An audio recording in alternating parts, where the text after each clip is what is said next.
Hello guys, evening snacks ആയിട്ട് chicken nuggets ഉണ്ടാക്കിയാലോ. അപ്പോൾ ആദ്യം തന്നെ ഒരു 5 സ്ലൈസ് ബ്രെഡ് എടുത്തിട്ട് ഇതുപോലെ പൊടിച്ചെടുക്കുക കേട്ടോ. അതിലേക്ക് കുറച്ച് ബോൺലെസ് ചിക്കൻ്റെ പീസസും ജിഞ്ചർ ഗാർലിക് പേസ്റ്റ്, മുളക് പൊടി, കുരുമുളക് പൊടി, കോൺഫ്ലോർ, സോയാ സോസ്, നാരങ്ങ നീര്, കുറച്ച് ഉപ്പ് കൂടെ ചേർത്തിട്ട് മിക്സിയുടെ ജാറിലിട്ട് നന്നായിട്ട് പേസ്റ്റ് പോലെ അരച്ചെടുത്തിട്ട് ഇതുപോലെ നിന്ന് പരത്തി വെച്ച് കൊടുക്കുക. ഒരു ബൗളിലേക്ക് 2 കോഴിമുട്ട, കുറച്ച് ഉപ്പ്, കുറച്ച് കുരുമുളക് പൊടി ചേർത്തിട്ട് ഒന്ന് ബീറ്റ് ചെയ്തെടുക്കുക.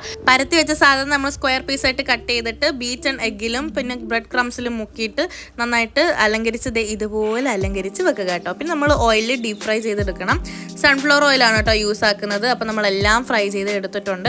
അപ്പം അമ്മയാണ് എല്ലാം ഉണ്ടാക്കിയത്. ഞാൻ ജസ്റ്റ് വീഡിയോ എടുത്തതേ ഉള്ളൂ കേട്ടോ. എല്ലാവരും കഴിക്കുന്നതിന് മുന്നേ ഞാൻ ആദ്യം ഒന്ന് കഴിച്ചു നോക്കി. നല്ല കിടിലൻ ടേസ്റ്റ് ആണ് കേട്ടോ. പിന്നെ അമ്മ കഴിച്ചു നോക്കി, അമ്മയ്ക്ക് നല്ല ഇഷ്ടപ്പെട്ടു. അനു കഴിച്ചു നോക്കി, അനുവിന് ഇഷ്ടപ്പെട്ടു. അപ്പോൾ ഇവിടെ നിന്ന് ട്യൂഷൻ ഉണ്ടായിരുന്നു, അങ്ങനെ പിള്ളേർക്ക് എല്ലാവർക്കും കൂടെ കൊടുത്തു. അപ്പം മൻഹയും നന്ദനയും അതുപോലെ മിൻഹാജ്, ദേവൻ, നവനീത് എല്ലാവരും കൂടെ എടുത്ത് എല്ലാവർക്കും ഇഷ്ടപ്പെട്ടു. നല്ല ടേസ്റ്റ് ആയിരുന്നു കേട്ടോ. അപ്പോൾ നിങ്ങൾ ഉണ്ടാക്കി നോക്കുക. അപ്പോൾ അത്രയുള്ളൂ.